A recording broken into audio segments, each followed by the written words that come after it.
various, small organisms.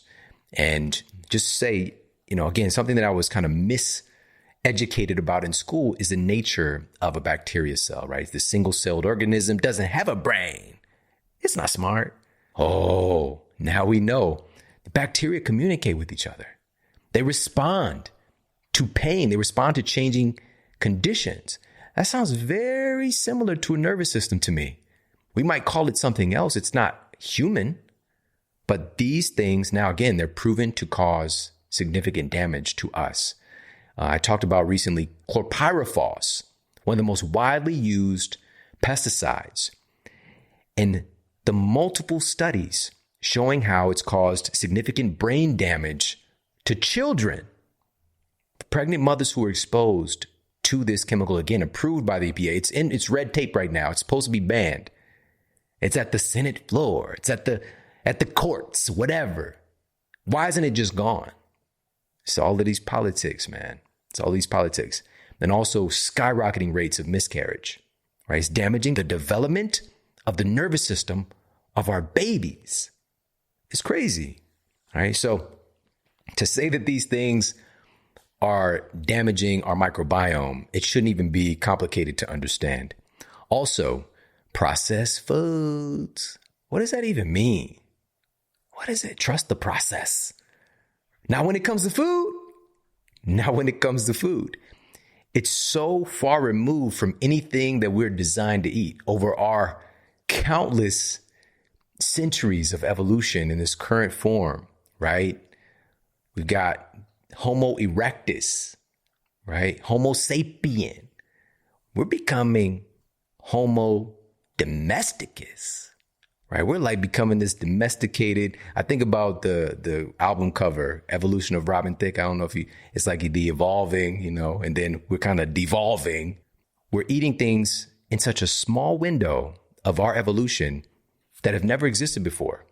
It's so far removed from actually being real food. It's just chemical and crazy processing to the degree that this corn that we're growing, right? We're growing the maize, right? The corn that we're growing has been put through so much manipulation that now we've got Captain Crunch.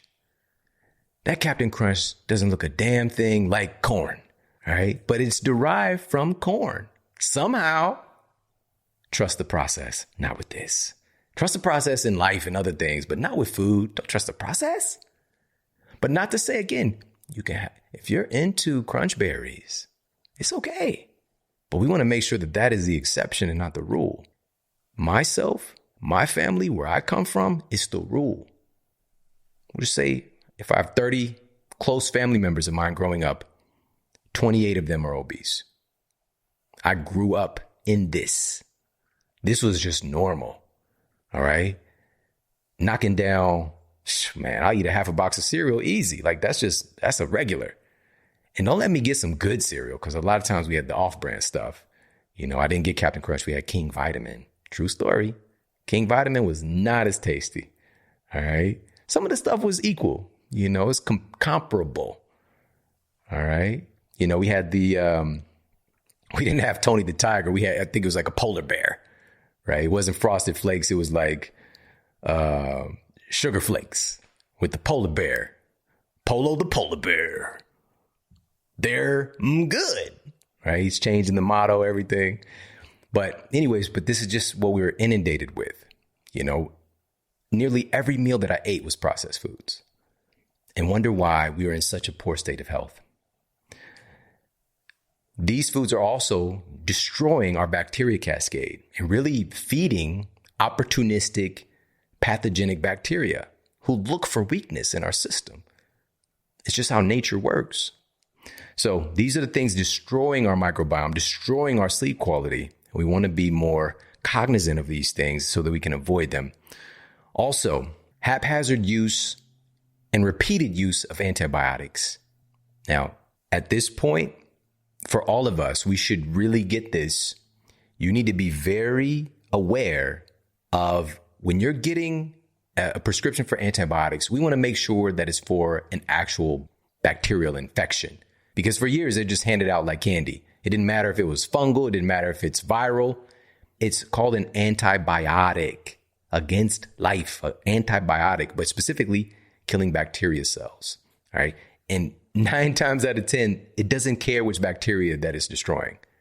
It's like a little bacterial nuclear bomb going off. It doesn't care what team the bacteria is on in most instances. So we want to be much more conscientious to ask questions, make sure that the appropriate diagnosis is there, because antibiotics can be incredibly helpful in the right circumstance. But the majority of the time, it's not necessary. And we've seen the ramifications as over the past few years, past few decades, we've destroyed our terrain, our microbiome. When you look at the diversity of our microbes versus, and I shared this study in Eat Smarter, folks who are still eating more, something closer to their indigenous diet, right? More of the hunter-gatherer. They have 4 times more bacterial diversity in their gut than the average person here in America. We're losing. It's like a rainforest where we have a lot of endangered species and a lot of things have gone extinct. And as the data very clearly shows, and again, we shared multiple studies on this, just incredibly eye-opening in the book. As your microbe diversity goes down, your rate of obesity goes up. As your microbe diversity goes down, your rate of insomnia goes up. Your rate of heart disease goes up. Your rate of diabetes goes up. Our microbes matter. All right. Trust the process, but not with your food. All right. So haphazard use of antibiotics as well. We want to be more aware of that. And again, there's a list of some other things that we need to be more conscientious about and careful about, so we're not destroying the very microbes that are helping in the process of creating our sleep-related hormones and neurotransmitters. Now, on that note, let's dive into some more of the good sleep nutrients and specific foods for us to target to improve our sleep quality. The next one I want to talk about is one of the 9 essential amino acids. It's essential. That's a powerful statement. Now, I believe that in the next few years, we're going to move away from this term of being an essential amino acid as if the other ones aren't, because many of them also play absolutely essential roles. But this one already gets that moniker. It already gets the name tag. It shows up at the event. It's like, I'm essential. I'm a speaker here. I'm VIP. All right. And this one, it's essential also noting that it must be obtained from our diet. Our body's not just readily wishy-washy making it, because our body can actually make quite a few different nutrients. Really, really wild stuff. And this nutrient, the specific one that we want to target for our sleep quality, one of the 9 essential amino acids, is tryptophan. A tryptophan deficiency has been found to create disruptions in our REM sleep, our rapid eye movement sleep, while also improving tryptophan levels have been shown to reduce wakefulness at night and increase mental alertness after waking up in the morning. This is according to data cited in the journal Nutrients. Now, if this isn't remarkable enough as it is, all these benefits that we see with tryptophan, as you'll recall earlier, we talked about how serotonin is a key building block of melatonin. Well, tryptophan is a key building block of serotonin. All right, it goes tryptophan, serotonin, melatonin. All right, your body needs, this is why I'm specifically targeting this nutrient, is that your body needs copious amounts of tryptophan. It's used for a lot of different processes. So this is something to be more intentional about, including more of these foods in your diet that are rich in tryptophan. Again, within the bounds of your particular diet framework that you might be subscribed to, or allowing yourself to maybe experiment with some other foods that might just hit a real powerful sleep note for you and improve your sleep quality. So some of the best sources of tryptophan include, there's the stereotype with the turkey, all right, tryptophan and the itis, right? You get that turkey nap on game day, but it's not from the turkey. Let's be honest. All right. It's from the sheer amount of food that we eat, because it's as if we're basically eating like we're not going to eat again till next Thanksgiving. All right. We got to just pack it in. That's why we're sleeping. But turkey, chicken, lobster, eggs, cheese, tofu, chocolate is a really great source of tryptophan. But again, we want to get the best stuff, the best quality. Chocolate comes from a plant Cacao, these little cacao seeds. Spinach, another great source of tryptophan. Pumpkin seeds, excellent source of tryptophan. Peanuts and also spirulina is a really good source of tryptophan as well. All right, the super green algae. All right, so those are some more foods to include, an array of them, or again, this is something, whatever fits into your diet framework. But we want to make sure tryptophan is very important for improving our sleep quality. And now for the next nutrient and specific foods that we want to look to targeting for our sleep quality. This is another major point that when I was in my traditional university nutritional science class that I paid for, I paid to be miseducated. I was taught we need to get our essential nutrients, vitamins, minerals, get a multivitamin, get a multi, right? It's got everything you need. Well, here's the problem with that. When we're getting our calcium from a multivitamin, multimineral, when we're getting our vitamin A, when we're getting our vitamin C, is it the vitamin C that we actually need? Is it the vitamin C that we're deficient in? Because there's multiple types of vitamin C. There's multiple types of vitamin A. There's multiple types of not just the B vitamins, but even within the subcategory of B vitamins, B12, there's multiple types of B12. There's multiple types of vitamin D. There's multiple types of magnesium. The intelligence is not there in the damn Centrum Plus formula.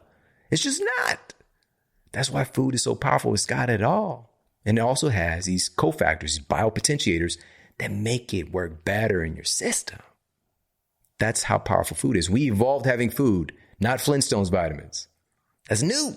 Not to say food-based multi can't be helpful, but we don't want the synthetic garbage. And we want to make sure that we have an array of these nutrients. So I just want to preface by saying that. So when I talk about this specific B vitamin that we know has a deep connection to our sleep quality, that we want to look at food first. All right. And this vitamin is B6. All right. B6. Now, vitamin B6 is a critical cofactor in the tryptophan serotonin pathway.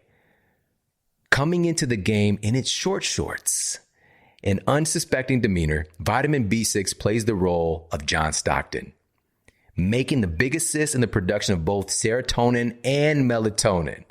Low key, you wouldn't even know it. Now, when your system is jazzed up, shout out to the jazz, John Stockton. You see how I layered that? That's an Eat Smarter, baby.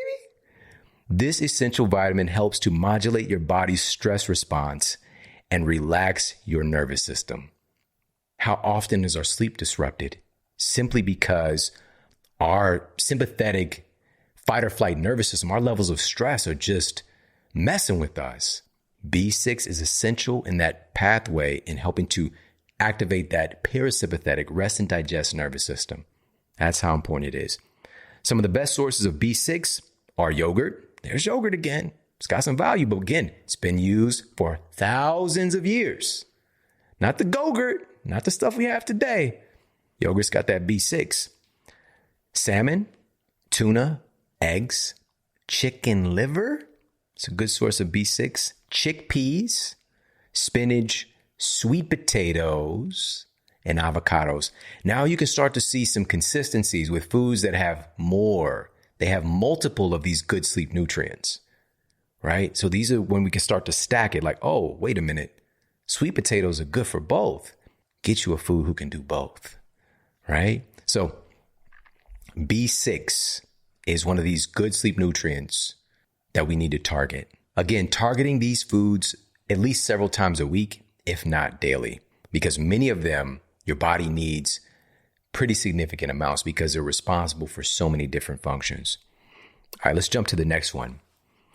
And this one I had to put into Eat Smarter because of data cited in the journals Appetite and the peer-reviewed journal PLOS One, Public Library of Science 1, demonstrated that insufficient intake of vitamin C increases the likelihood of sleep disturbances and shortens the duration of overall sleep time. Moreover, listen to this. A 2009 study showed that a combination of vitamin C, which was 100